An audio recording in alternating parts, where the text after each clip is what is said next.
बताते हैं जहां एसीएस सिद्धार्थ फिर से एक्शन में नजर आ रहे हैं। नालंदा के नूर सराय में निरीक्षण करने पहुंचे, स्कूल का औचक निरीक्षण किया। स्कूल खुलते ही एसीएस ने जांच शुरू की और बच्चों से एसीएस ने बातचीत की।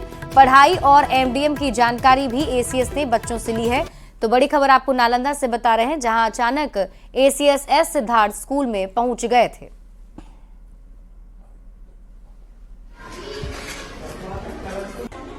खाना कितना बजे बनता कर रहा है?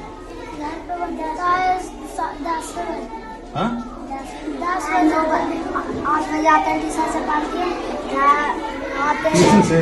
हाँ। कहाँ, कौन ट्यूशन पढ़ते हैं? वहाँ क्या पढ़ाता है ट्यूशन में? हाँ? ट्यूशन के बाद 8 बजे ट्यूशन से पढ़ के आते हैं।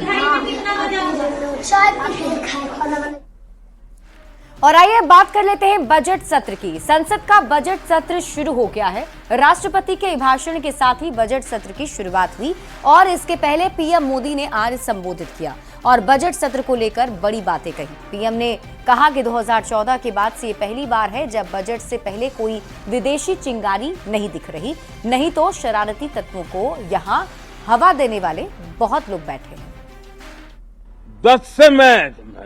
10 साल से 14 से देख रहा हूं, हर सत्र के पहले शरारत करने के लिए लोग तैयार बैठते थे और यहां उसको हवा देने वालों की कोई कमी नहीं है। ये पहला सत्र मैं पिछले 10 साल के बाद देख रहा हूं कि जिसमें किसी भी विदेशी कोने से कोई चिंगारी नहीं हुई।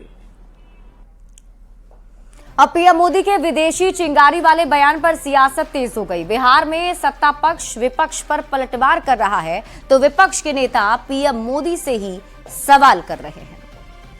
चिंगारी से देश को नुकसान पहुंचाने वालों को माननीय प्रधानमंत्री श्री नरेंद्र मोदी जी ने जमकर खबर दी। बजट सत्र में विपक्षी दलों की सारी साजिशें नाकाम होंगी।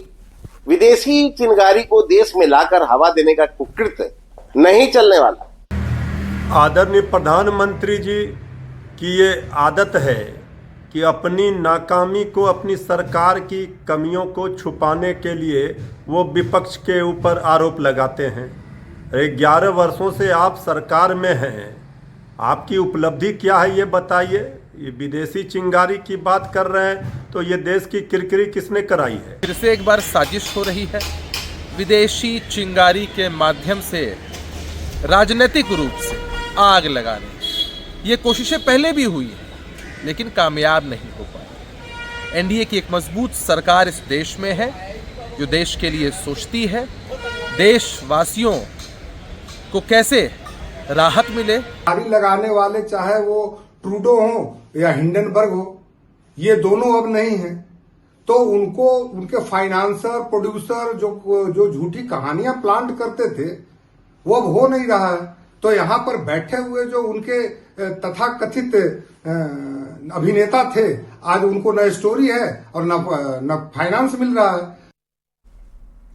जेडीयू सांसद संजय कुमार झा ने कहा है कि कल पेश होने वाले देश के बजट से बिहार को काफी उम्मीदें हैं। उन्होंने कहा कि पिछली बार भी प्रधानमंत्री ने बजट में बिहार का विशेष ख्याल रखा था, इस बार भी उम्मीद है कि बिहार को बजट में विशेष मिलेगा।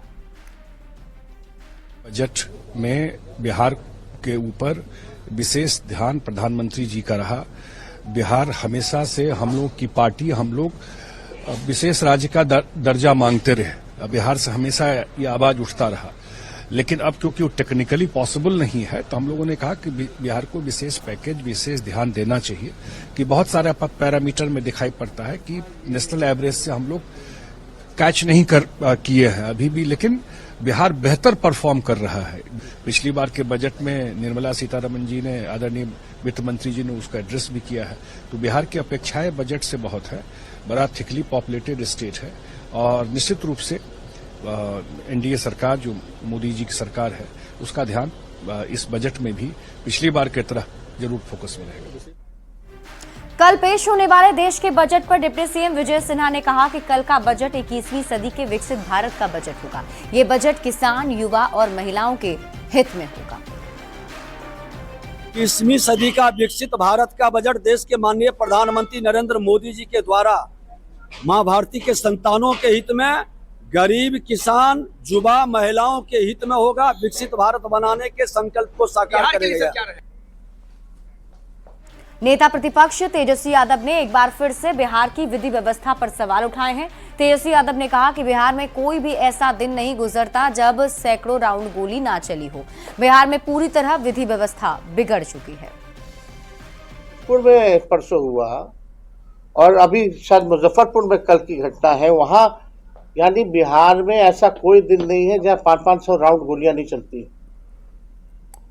बिहार में प्रतिदिन 500 राउंड गोलियां चल रही हैं। बिहार में लॉ एंड ऑर्डर का क्रिमिनल डिसऑर्डर हो चुका है और डबल इंजन की सरकार, एक तरफ भ्रष्टाचार है, एक तरफ पूरी तरीके से आप देखिएगा तो अपराध का इंजन लगा हुआ है। सासाराम से कांग्रेस सांसद मनोज कुमार पर हमले को लेकर आरजेडी ने राज्य सरकार पर निशाना साधा है। आरजेडी के मुख्य प्रवक्ता शक्ति यादव ने कहा कि जातिवादी गुंडों ने हमला किया है, लेकिन इस सरकार में ऐसे तत्वों को संरक्षण दिया जा रहा है। उस पर कड़ी कार्रवाई होनी चाहिए थी, लेकिन कहीं दिखा ही नहीं। कई लोग तो उसको संरक्षित करने का प्रयास किया, वरना अगर कोई अन्य होता तो प्राइम टाइम बन जाता 10 टॉप में देश भर में।